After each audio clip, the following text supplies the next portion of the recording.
We are days away from seeing a brand new trailer for Zack Snyder's Justice League at DC FanDome, so we're going to do this video to tell you guys what to expect.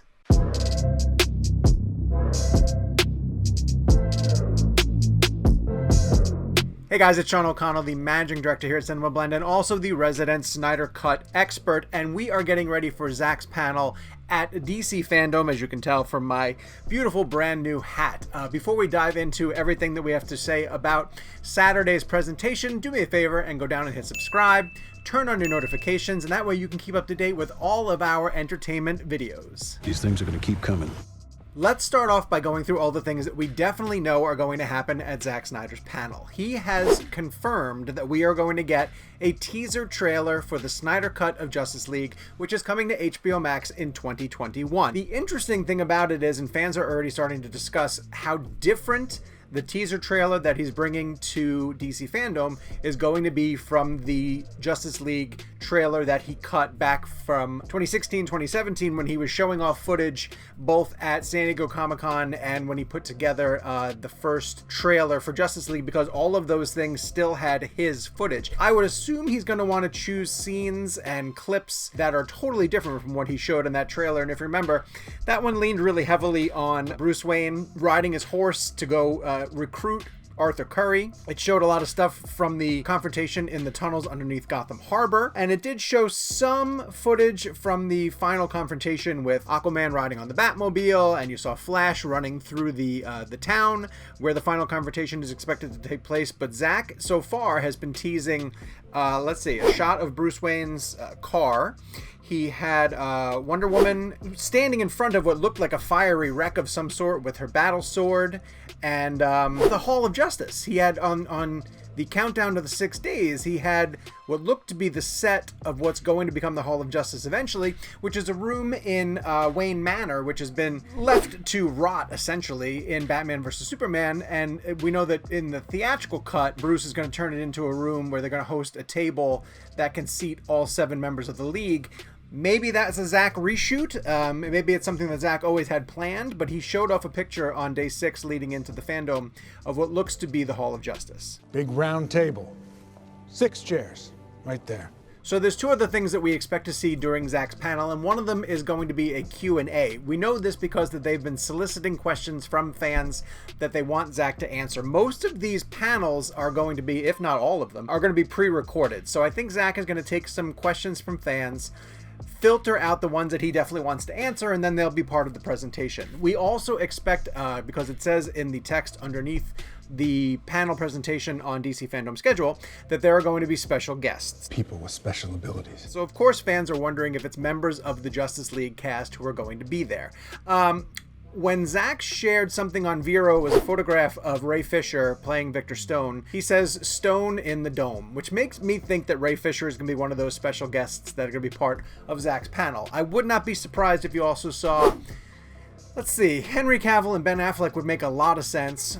Gal Gadot is already going to be part of her own panel for Wonder Woman 1984, but it's very possible that she recorded something with Zack.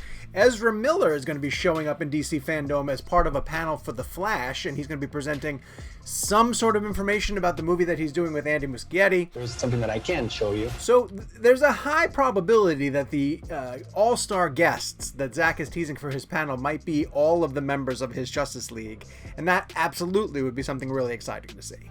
But room for more. Finally, even though this is only a 30-minute panel and there's a lot of stuff going on in it, we do expect Zack to both give us a release date for the Snyder Cut on HBO Max in 2021, and we also believe that he's going to confirm whether it's going to be a movie or a television series. And by doing that, I'm also thinking that he's going to be able to reveal what the official title of it is. The fans have been calling it Zack Snyder's Justice League, but then if you look at the wording of the panel on DC FanDome, they call it the Snyder Cut of Justice League. There has been some speculation that there are legal issues as to why he might not be able to call it Zack Snyder's Justice League, and I'm hoping that all of that gets resolved. We have merchandise that already exists for Zack Snyder's Justice League. In fact, I have a poster right here that shows off Zack Snyder's Justice League. So I'm hoping they're able to keep that title, but we should hear that during the presentation on Saturday. We hope.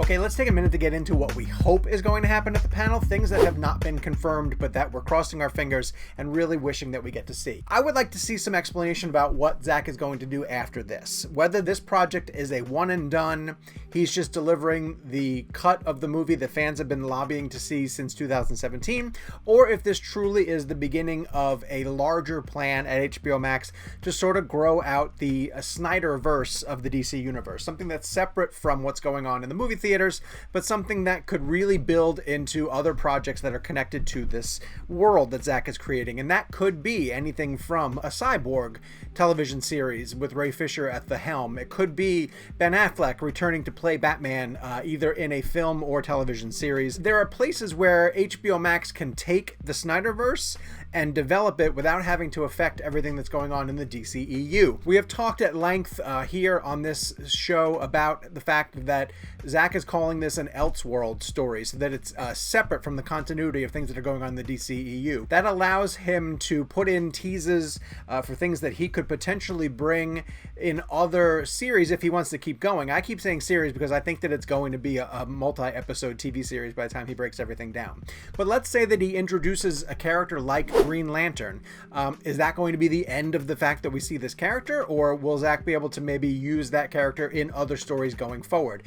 It might be too soon to start teasing this out, and maybe HBO Max wants to see what the reaction to Zack Snyder's Justice League is before they sort of double down and do more stories in this universe. You know, some people are saying, what if he calls this, and the reveal during the FanDome panel is that this is called Justice League Part 1, which it was at one point called when they were going to be making two movies. It was Part 1 and Part 2, obviously. And there are chances for Zack to potentially name this something that promises a continuation, calling this Part 1, referring to it as Episode 1, doing something that puts it as a numerical portion of a timeline that could expand. It'd be great if he was able to sort of clarify this, or at least just let us know, no, man, I'm only doing this one thing. I'm going to complete the vision that I had back in 2017, and fans should be really happy that we're just going to get that. Get in, get one out. And then? But DC FanDome is not just about Zack Snyder's Justice League, even though I know if you're watching this video, that is the panel you guys are most excited for. There are plenty of other really interesting movie panels that I can't wait to see during DC FanDome, and they do have direct connections to what Zack sort of established in his corner of the DC universe. Gal Gadot is going to be doing Wonder Woman 1984 with Patty Jenkins and their entire cast. Whoop, whoop. That will actually kick off the DC FanDome day at 10 a.m. Pacific time, 1 p.m. Eastern. I also really want to see James Gunn doing his Suicide Squad panel, because I'm really curious to see what his approach is going to be to the material, whether this is going to be the type of Guardians of the Galaxy film that the DCEU has been looking for, and how drastic it will be from what David Ayer tried to do. And of course, yes, I know that everybody who is watching this video is super into Ben Affleck as Batman, and Ben Affleck's Batman is really great, and I love everything that he did, but I'd be lying if I said I wasn't totally fired up to see what Matt Reeves and Robert Pattinson are going to do for their panel for The Batman. Reeves is definitely going to bring some footage. We know that they've been filming that movie for a while. I would love to get a look at Paul Dano as the Riddler. I really want to see Zoe Kravitz as Catwoman, just to get an idea of what kind of tone that Matt Reeves is going for. You include those villains and it sort of falls somewhere between camp and serious, and so I hope that the footage that he shows off at least gives us an indication of what we can expect from that movie when it comes out next year. You better hold on tight, Spider Monkey. Needless to say, August 22nd is going to be a really exciting day here at CinemaBlend, and you're going to want to keep it locked here for all of our coverage of DC FanDome, and specifically the Zack Snyder's Justice League panel. I will be doing a reaction video to the trailer, so you're going to want to make sure you come back around to see that. I know that we're going to be doing some analysis and breakdown of everything that Zack had to say, what is shown in the trailer, and what this means for the Snyder Cut that's coming to HBO Max in 2021. And we'll be discussing all the other panels that take place during DC FanDome and what they mean for your entertainment needs going into next year. So make sure that you go down, hit subscribe, turn on your notifications, keep it locked here for everything DC, everything Snyder Cut, and all of your entertainment needs.